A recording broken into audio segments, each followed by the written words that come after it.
You ever thought you buried something, only to find out, baby, it wasn't done with you yet? I learned that lesson the day I buried my husband. The preacher said his final amen. The wind blew cold across the graveyard, and just when I thought I could finally breathe again, my phone buzzed. A message. It said, "I am still alive. Trust no one." So pauses. Lets it sink in. Now, you tell me, how's a woman supposed to breathe after that? For a long moment, I just stood there, flowers in my hand, heart in my throat, staring at that little glowing screen. People were walking past me, dabbing their eyes with tissues, hugging me, whispering, "He's in a better place now." And all I could think was, maybe that place ain't the grave. When trust breaks, it doesn't just crack, it splinters. Through every memory, every soft word, every shared night, you start replaying things in your head, and the truth rearranges everything you thought you knew. You start to ask yourself, was he really sick? Did he really love me? Who else knew? See, grief is heavy, but confusion will drown you twice as fast. My mama used to tell me, sometimes, the devil doesn't come with horns. He comes smiling, holding your hand. And that day, standing there in my black dress and borrowed strength, I finally understood what she meant.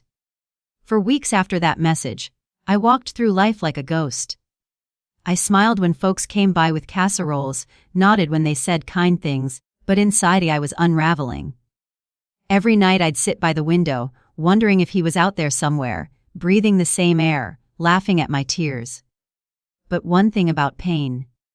It wakes up parts of you that comfort had put to sleep. One night, I decided I wasn't going to sit in the dark waiting for answers to come to me. I was going to go find them.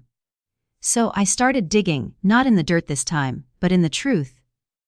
Little by little, I pieced things together. A bill that didn't make sense. A document with his signature dated after he was supposed to be gone. And then the story unfolded. He had debts, secrets, a trail of lies so tangled he thought the only way out was to disappear.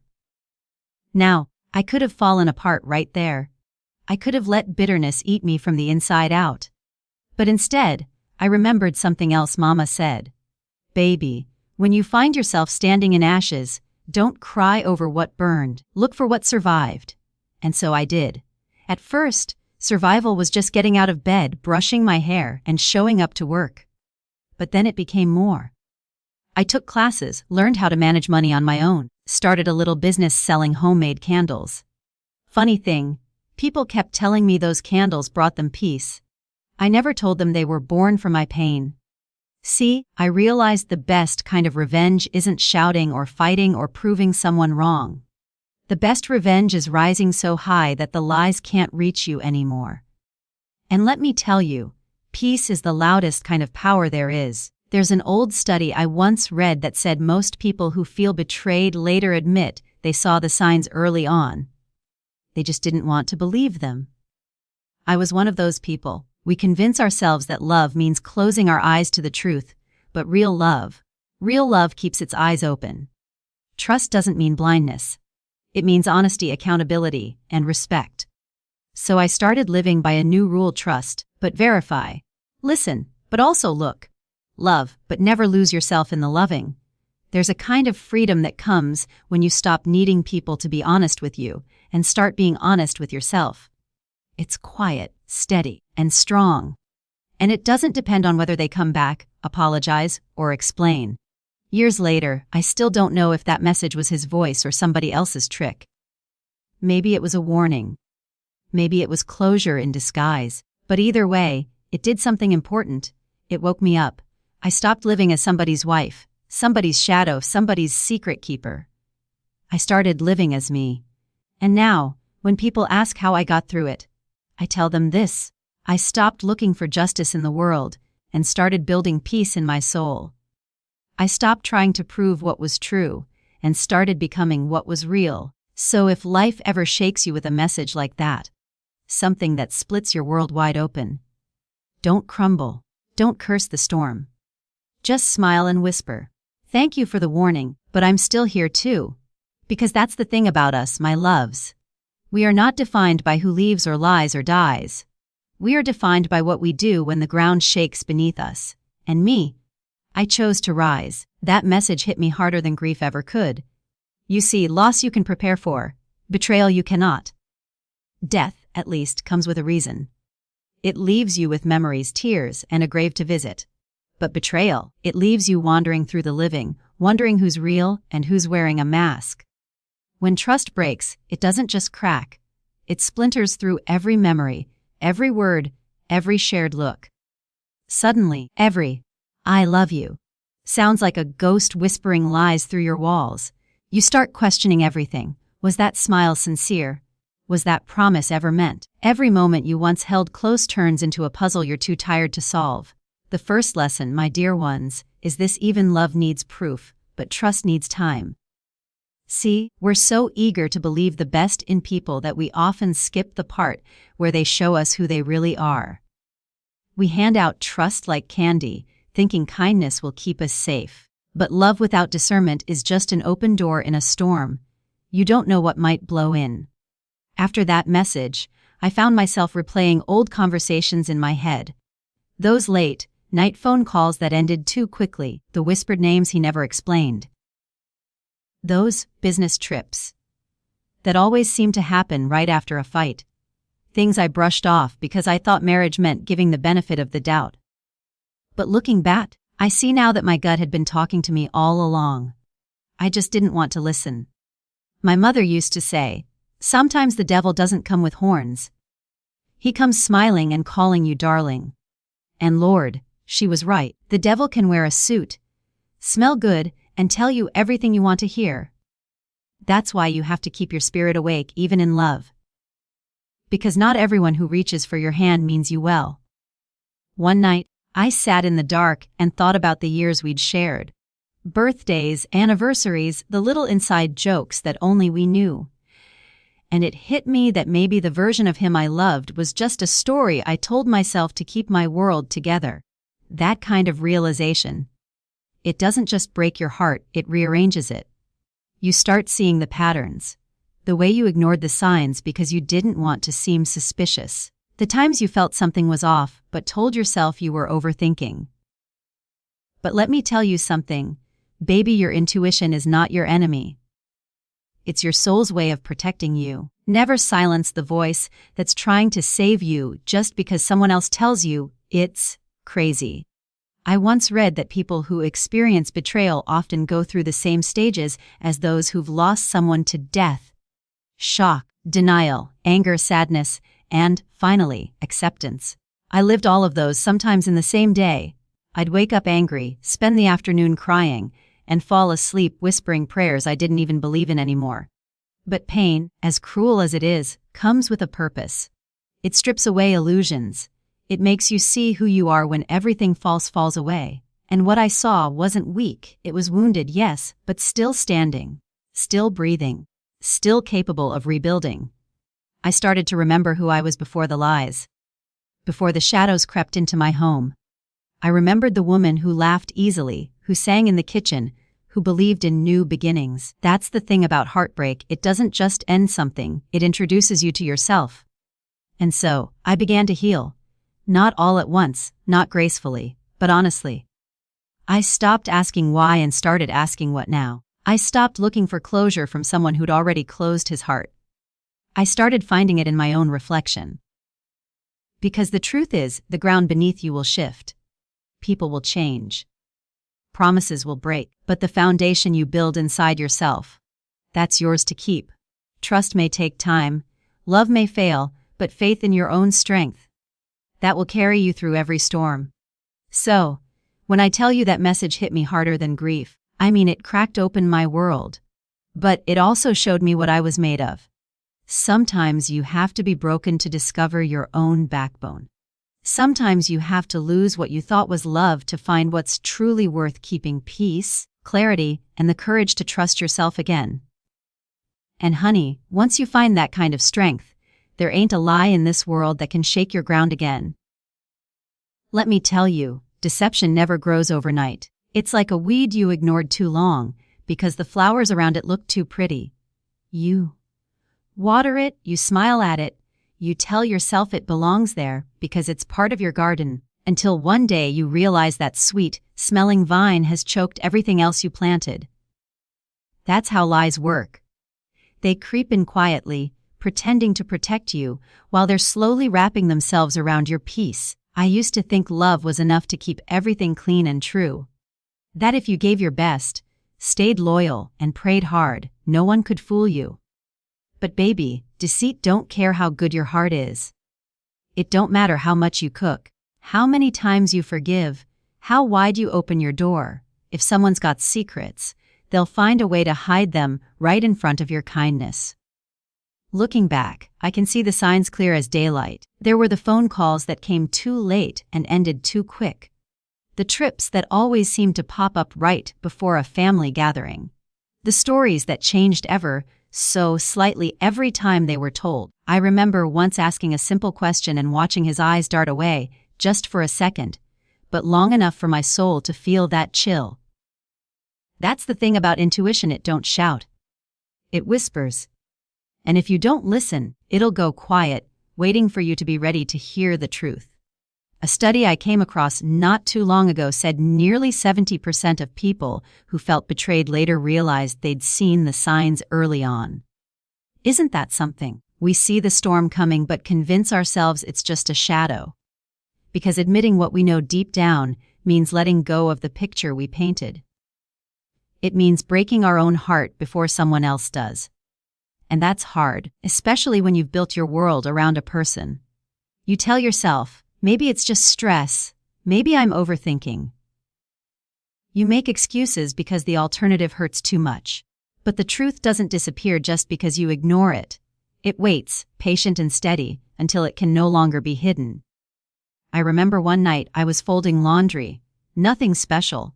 Just a quiet evening. I found a receipt tucked into his jacket pocket from a restaurant I'd never heard of. 2 meals, 1 bottle of wine. I stared at it for the longest time, telling myself it was business, telling myself it meant nothing. But deep down, a small voice whispered, "This is the weed in your garden." I folded that jacket, placed it back in the closet, and said nothing. Because sometimes silence feels safer than truth. But silence, my loves, is where deception thrives. When you stop asking questions, lies grow roots. When you stop demanding honesty, deceit takes comfort. You think you're keeping the peace, but what you're really doing is building a home where betrayal can rest easy. It took me a while to learn that being loyal doesn't mean closing your eyes. Love is not blind. It's brave. It looks straight at the truth, even when it trembles. If someone tells you, "I didn't tell you because I didn't want to hurt you," understand that's not protection, it's control. Because honesty might sting, but lies poison slow. I remember telling a friend once that I wished I could unsee what I saw, unknow what I knew. And she looked at me and said, "No, honey. You don't want to unknow, you want to grow. And you can't grow without seeing the truth." That hit me deep. Because it's true. Every painful truth I've faced has taught me how to choose myself better. So I started paying attention. To patterns, to tones, to how people made me feel after conversations. I stopped dismissing my discomfort. I realized my spirit had been right all along. It had just been drowned out by hope. Hope is a beautiful thing, but when it blinds you to reality, it turns into denial dressed up as faith. But here's the grace in all this: deception might destroy illusions, but it also reveals the light you carry. Because, my loves, shadows only follow light. The brighter your spirit, the more shadows will try to cling to you. That's just how it is. So don't dim yourself trying to avoid darkness. Shine anyway. Because truth, no matter how painful, will always set you free. And when I finally faced mine, when I stopped pretending the storm was just a shadow, I didn't find emptiness. I found clarity. I found strength. I found peace in knowing that even though I'd been lied to, I still had the power to live honestly. And that, my darlings, is how you pull the weeds from your soul. You face them, one by one, until all that's left is the garden you were meant to grow. After that message, I didn't panic. I observed. You see, when life hits you with something that shakes your soul, your first instinct is to scream, to run, to crumble. But I had already cried enough tears to fill a river, and I realized crying wasn't going to change what that message meant. So, I got quiet. I started watching, listening, piecing things together. Sometimes silence will tell you more truth than 1,000 words ever could. I started asking questions. Gentle at first. Little things that sounded harmless, like, did anyone else see him before you know? Or, what did he say in those last days? But people got fidgety. Some changed the subject, some looked away. I could tell there was a story under their silence, one no one wanted to say out loud. So, I stopped asking them and started asking the truth itself. I went through drawers, boxes, papers, things I hadn't looked at in years. Every sound of an opening drawer felt like I was prying open a secret. I found receipts that didn't make sense, letters addressed to names I didn't recognize, a storage key tucked inside an old Bible. You can't imagine how strange it feels to touch something that belonged to someone you thought you buried. To realize that what's left behind might not be grief, but breadcrumbs. And there it was. The truth, sitting plain as day, just waiting for me to stop pretending. He wasn't dead. He had faked his own death, slipped out of his own life like a snake shedding skin. All to escape debts, lies, and the mess he'd made. He thought by vanishing he could be free. But see, freedom built on deceit is just another prison. When I first pieced it all together, I didn't know whether to laugh or fall to the floor. I kept thinking about all those nights I'd prayed for his peace, all the flowers I'd laid on that grave. I had stood in that cold dirt, mourning a ghost, while he was out there breathing air meant for the living. It was almost funny, in a cruel kind of way. But once the shock passed, anger came. Not the wild kind that breaks dishes, but the deep, quiet kind that burns steady. The kind that doesn't shout, just says, never again. Because betrayal doesn't just hurt your heart, it shakes your very sense of what's real. I remember sitting at the kitchen table, staring at his picture, thinking, what kind of man does that? What kind of love leaves you with a funeral instead of a goodbye? But then another thought came, clear as a bell. He wasn't the only one who lied. I had lied to myself too. Every time I ignored the signs, every time I made excuses, every time I chose comfort over truth. That's a hard pill to swallow, baby. Because it's easier to blame the betrayer than admit we helped build the lie by refusing to see it. Still, I couldn't hate him. That surprised me most of all. My anger melted into something quieter, something like pity. Because I realized a man who runs from his truth is already halfway dead. You can fake your death, you can change your name, you can hide from the whole wide world, but you can't outrun yourself. Eventually, that mirror finds you. And it don't lie. So, I stopped chasing explanations. I didn't call the police. I didn't send angry letters. I didn't even try to find him, because I understood something powerful that day. When someone decides to bury themselves in lies, you don't go digging. You let the dirt settle, and you walk away clean. I learned that truth doesn't need your help to survive. It stands on its own. And no matter how deep someone tries to bury it, truth has roots. It grows. It will crack through the concrete of deceit and reach for the light every time. That night, I sat outside under the stars. The world was so still. I could hear my own breath, steady and strong. And I thought maybe this isn't the end I feared. Maybe it's the beginning I needed. Because when the truth finally comes, it doesn't come to destroy you. It comes to free you. I let go of the version of him I loved. I let go of the woman I was before the message. And for the first time in a long while, I felt light. Not happy, not yet, but light, as if the truth had swept through me like a wind, clearing out the cobwebs of old illusions. So no, I didn't panic that day. I didn't chase ghosts or beg for closure. I simply opened my eyes, and what I saw wasn't just his deception. It was my deliverance. Because sometimes the moment of revelation isn't the moment you lose someone, it's the moment you finally find yourself. When truth burns through illusion, it hurts. Oh, it burns hotter than a summer sun on your back, and it leaves scars you can still feel long after the moment has passed. You want to scream, to shake the world until it admits what it hid. You feel your chest tightening, your stomach twisting, your hands trembling, and yes, for a little while, You think maybe you'll never be the same. But here's the thing about fire. My loves, it purifies. And when the smoke clears, what's left is something stronger, something untouchable. I could have collapsed. I could have chased him down, demanded the answers that weren't coming. I could have let the bitterness fester, eating me alive like a slow poison. I could have spent every waking moment plotting a loud, messy revenge that might have felt good for a second, but would have left me hollow in the end. But I remembered something my grandmother always said. Child, the world will take you down if you let it. Stand up, or it will bury you. So I chose a different path. I chose revenge, the Auntie Mae kind.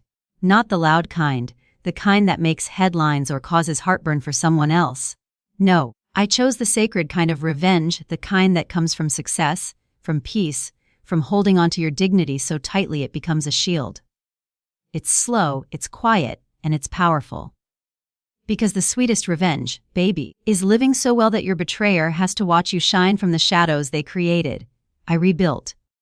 Piece by piece, day by day.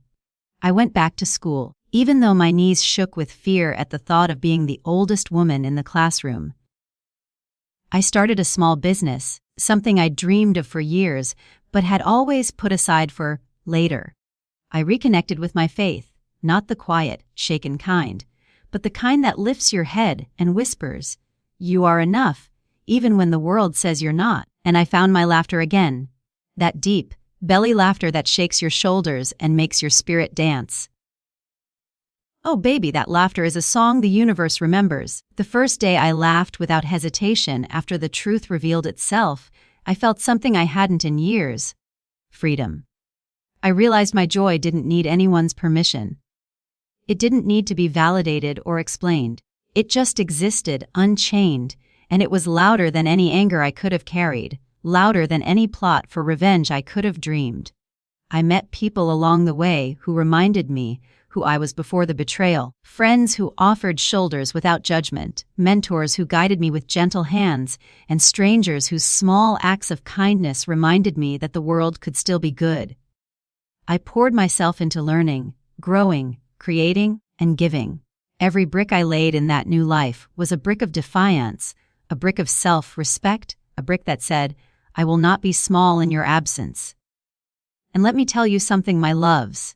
The sound of your own joy after heartbreak, it's the loudest sound heaven ever hears. It drowns out the lies, the deceit, the shadows that tried to claim your spirit. It echoes through the empty spaces they left behind, filling them with light, laughter, and life. That sound is unstoppable. It is undeniable. And it's the only revenge worth having, because it cannot be taken from you. I learned that revenge doesn't need bitterness. Revenge doesn't need tears or hatred or sleepless nights. It needs action, intention, and the courage to put yourself first when the world would rather you crumble. It needs you to remember your worth, to honor your own spirit, and to keep walking forward even when the past calls your name with a sneer. So I built my life like a fireproof house, brick by brick, fueled by hope and hardened by truth.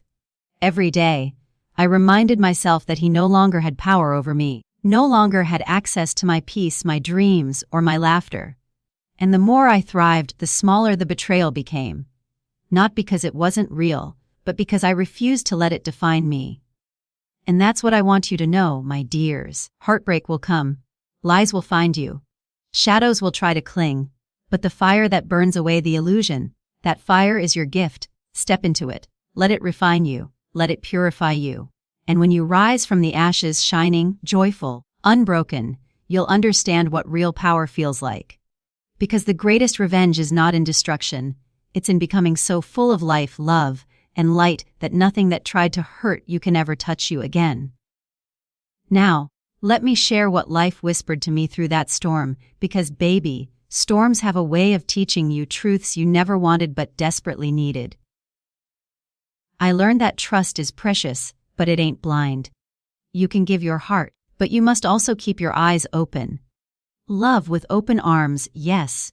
But don't let that love turn you into someone who ignores warning signs, someone who makes excuses for shadows when the sun should be warming your face. A loving heart is strong, but it must be wise too. Pain is not your enemy. Oh, I said that softly at first because it feels counterintuitive. Pain bites, it burns, it rattles your chest, and sometimes it makes you doubt whether you can stand again. But stagnation, child, that is the real thief. Pain teaches. Pain wakes you up to what matters, to what's real, to what you are capable of. Every heartbreak, every betrayal, every moment when you think the floor has dropped out from under you, it's not the end. It's a teacher in disguise. Every betrayal I faced, every deception I uncovered, every lie that tried to define me, it became the soil where new beginnings took root. The ashes you think will bury you, they are fertilizer for your rebirth. I also learned the power of silence. Oh, how I used to think I had to yell my story from every rooftop to make the world see the truth and recognize the hurt. But there's sacred power in quiet healing. You don't have to announce your pain to the world. You don't need to parade it for sympathy or validation. Sit with it, face it, breathe through it, and let your progress speak louder than words ever could. People will notice your light without you having to shine it in their eyes. And honey, let me tell you, nothing tastes sweeter than the quiet satisfaction of knowing you rose without trampling anyone in the process. And now, let's talk about revenge. The kind that Auntie Mae understands. It's not about destruction, my loves. It's not about burning bridges or exacting punishments that leave your soul heavy and raw. No, the true revenge is elevation. You rise so high, so brightly, that the lies and the deceit, the people who tried to dim your light, can't touch you anymore. It's the kind of revenge that doesn't bruise anyone else. It strengthens you. It's the kind of revenge that makes the world lean in and watch you. And yes, they will see your joy, your laughter, your peace, your success. And that, my dears, is sweeter than any vindication born of anger. I remember walking down a busy street one day after I had built myself back up. My steps were light, my chest full, my smile honest. I passed people who had doubted me, who had tried to tell me I'd never rise after the truth hit. And I didn't say a word. I didn't need to. They saw me glowing with life, thriving where they expected me to crumble. And I felt no malice, no triumph born of hate. I just felt free. And nothing can compare to that feeling. Don't waste your breath trying to expose a snake. You don't need to confront every liar, every deceiver, every shadow that tried to creep into your garden. That energy, that fire, save it for your own growth.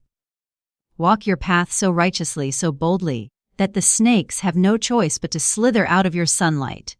Focus on your own journey, your own healing, your own joy. Let the world watch as you bloom in spite of what tried to crush you. That's the revenge that lasts, one that doesn't leave scars on your soul. I've learned, too, that life is generous to those who rise after falling. Every obstacle, every heartbreak, every betrayal, it molds you.